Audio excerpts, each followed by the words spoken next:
Assalomu alaykum. Bugun biz sizlar bilan Odoo tizimidagi juda ham kerakli bo'lgan modullardan bittasi expenses, ya'ni xarajatlar modulini ko'rib chiqamiz. Buning uchun asosiy menyulardan xarajatlar, ya'ni expenses modulini topib, uni ustiga bir marta bosib modul ichiga kirib olamiz. Modulga kirganimizda birinchi bo'lib bizaga my expenses, ya'ni shaxsan o'zimizga tegishli bo'lgan xarajatlar ro'yxati chiqadi. Bu yerda biz qilgan xarajatlarimizning nomi, sanasi, qaysi kategoriyaga tegishliligi va eng muhimi ularning holati, ya'ni statusini ko'rib turishimiz mumkin bo'ladi. Tepada esa xarajatlarimizni bosqichma-bosqich kuzatish uchun maxsus tugmalar bor. Misol uchun submit. Agar biz submit qismini bosadigan bo'lsak, rahbarimizga tasdiqlash uchun yuborilmagan, faqat o'zimiz uchun qoralama qilib yozilgan xarajatlarimiz ajralib ko'rinadi.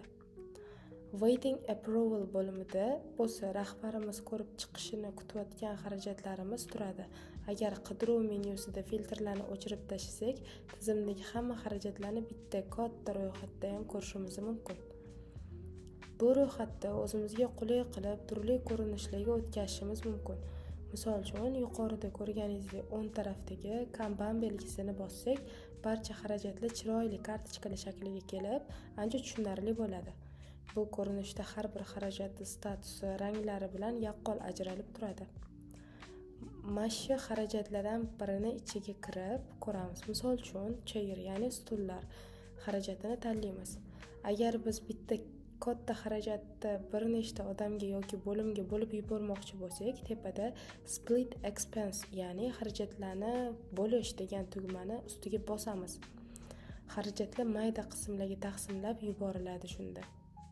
Agar hamma narsa to'g'ri bo'lsa, rahbarimiz ko'rib chiqishi uchun submit tugmasini bosamiz. Shunda xarajatimiz qoralama statusidan submit, ya'ni rahbar ko'rishi uchun yuborilgan holatga o'tadi. Endi rahbar tomonidan tasdiqlash ko'rib chiqamiz.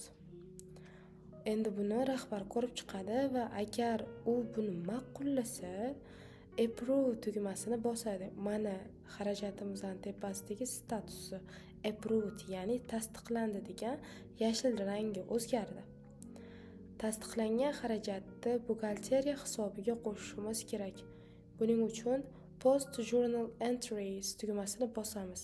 Tizim bizdan qaysi hisob-kitob jurnalini yozish so'raydi.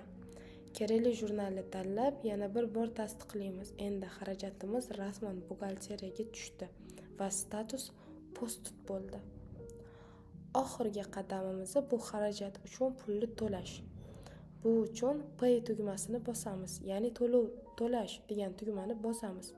Ochilgan kichik oynada qaysi bank yoki kassa orqali to'layotganimizni va to'lov usulini tanlab Create Payment tugmasini bosamiz.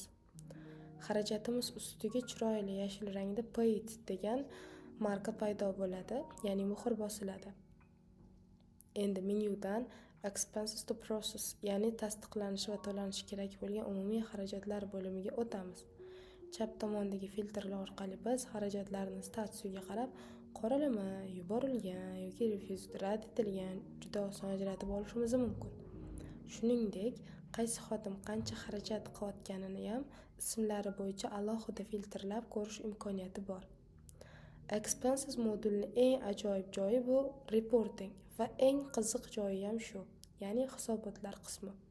Bu yerga kirsak, qaysi oyda qancha xarajat bo'lganini, kim eng ko'p pul sarflaganini vizual grafik ko'rinishda namoyon bo'ladi. Grafik turlarini ham o'zimizga yoqqandek o'zgartira olamiz. Xohlasak chiziqli, xohlasak dumaloq, xohlasak pirog, ya'ni pie chart diagrammalariga qilib olishimiz mumkin. Bu rahbarlar uchun tahlil qilishga juda ham qulay. Yozlamalarning ichida Expense Categories bo'limi bor. Bu yerda kompaniyamizga ruxsat berilgan xarajat turlarini yaratamiz. Misol uchun, yo'l xarajatlari, ovqatlanish, mehmonxona yoki ofis jihozlari. Har bir kategoriyaning ichiga kirib, uni narxini va hisob-kitob qoidalarini aniq belgilab qo'yishimiz mumkin bo'ladi. Mana shu tartibda tizimning xarajatlarini boshqarish juda ham oson, aniq va shaffof bo'ladi. Xarajatlar moduli bo'yicha bugungi darsimiz shundan iborat edi. Salomat bo'ling.